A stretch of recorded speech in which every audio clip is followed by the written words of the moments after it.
அகில மீடியா நேயர்களுக்கு வணக்கம். அமெரிக்காவில் இன்றைய தினம் அலாஸ்கா அருகே பறந்து கொண்டிருந்த பயணிகள் விமானம் காணாமல் போயிருக்கின்றது.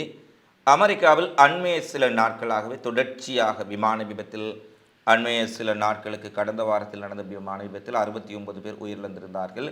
அமெரிக்க இராணுவ ஹெலிகாப்டருடன் அமெரிக்காவினுடைய பயணிகள் விமானம் நேருக்கு நேர் மோதி மிகப்பெரிய விபத்து சம்பவம் ஏற்பட்டது.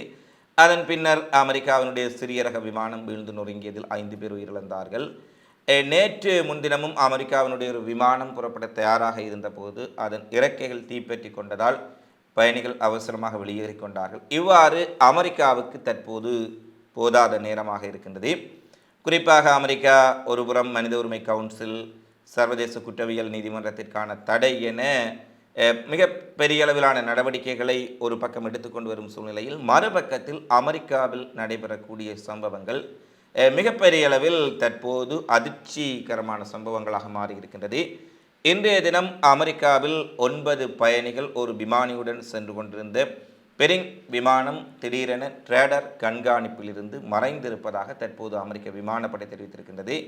இந்த விமானத்தை தேடும் பணியில் அமெரிக்க ஜெட் மற்றும் ஹெலிகாப்டர்கள் ஈடுபட்டு வந்தாலும் கூட காணாமல் போன ரேடார் அமைப்பிலிருந்து காணாமல் போன விமானத்தை இன்னமும் கண்டுபிடிக்கவில்லை. இந்த காணொலியை பதிவேற்றும் நேரம் வரை கண்டுபிடிக்கவில்லை என்ற செய்தி வெளியாக இருக்கின்றது. குறிப்பாக இந்த வணிக நிகழ்வுகளுக்கு, வணிக தேவைகளுக்காக பயன்படுத்தக்கூடிய இந்த விமானம் 10 பயணிகளுடன் பெரிங் ஏர் அலாஸ்கா அருகே காணாமல் போயிருக்கின்றது.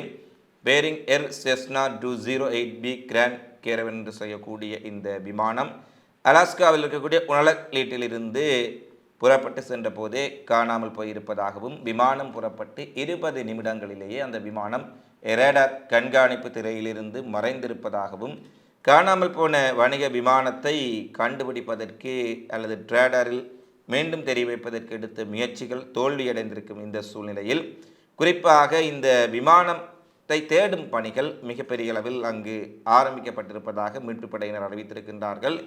9 பயணிகள் மற்றும் ஒரு விமானியுடன் சென்ற இந்த விமானம் இதுவரை கண்டுபிடிக்காத காரணத்தினால் இந்த விமானம் வீழ்ந்து நொறுங்கி இருக்கலாம், அதில் பயணம் செய்தவர்கள் உயிரிழந்திருக்கலாம் என்ற ஒரு செய்திகளும் தற்போது வெளியாக இருக்கின்றன. குறிப்பாக விமானம் விபத்துக்குள்ளாகி இருக்கலாம் என சந்தேகிக்கப்படுவதாக அலாஸ்காவின் அவசர குழு தெரிவித்திருக்கின்றது. அது மட்டுமல்ல, அலாஸ்கா ஏர் நேஷனல் கார்ட் மிகப்பெரிய அளவில் தேடல் நடவடிக்கையை தாங்கள் மேற்கொண்டு வந்தாலும் கூட அங்கே இருக்கக்கூடிய கடுமையான பனி, புகார் மற்றும் இருள் காரணமாக மீட்பு பணிகளில் மிகப்பெரிய அளவிலான சிக்கல் ஏற்பட்டிருப்பதான செய்திகளையும் வெளியிட்டிருக்கின்றார்கள்.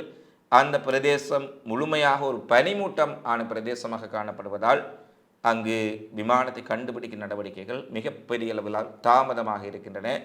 எனவே விமானம் ரேடாரில் இருந்து மறைந்திருக்கின்றது. அது தரையிறங்க வேண்டிய இடத்தில் தரையிறங்காமல் மிகப்பெரிய அளவில் காலதாமதம் ஏற்பட்டிருக்கின்றது. இந்த சம்பவங்கள் காரணமாக விமானம் விபத்துக்குள்ளாகி இருக்கலாம், அல்லது எங்காவது மோதி வீழ்ந்து நொறுங்கி இருக்கலாம். இதனால் அங்கிருந்த பயணிகள், விமானத்தில் இருந்தவர்கள் உயிரிழந்திருக்கலாம் என்ற அச்சம் ஏற்பட்டிருப்பதாக அமெரிக்க ஊடகங்கள் செய்திகளை வெளியிட்டிருந்தார்கள். இருந்த போதிலும் இந்த காணொலியை பதிவேற்றும் வரை விமானம் கண்டுபிடிக்கப்பட்டதாகவோ அல்லது விமானம் விபத்துக்குள்ளான நிலையில் அதில் பயணம் செய்தவர்கள் உயிரிழந்து விட்டார்களா என்ற செய்திகள் உறுதிப்படுத்த முடியவில்லை. இருந்தபோதும் அமெரிக்காவில் கடந்த ஒரு மாத காலத்திற்குள் இது 5வது விமான விபத்தாக பதிவாக இருப்பதாகவும் அமெரிக்க ஊடகங்கள் மிக பெரிய அளவில் அதிர்ச்சி வெளியிட்டிருக்கின்றார்கள்.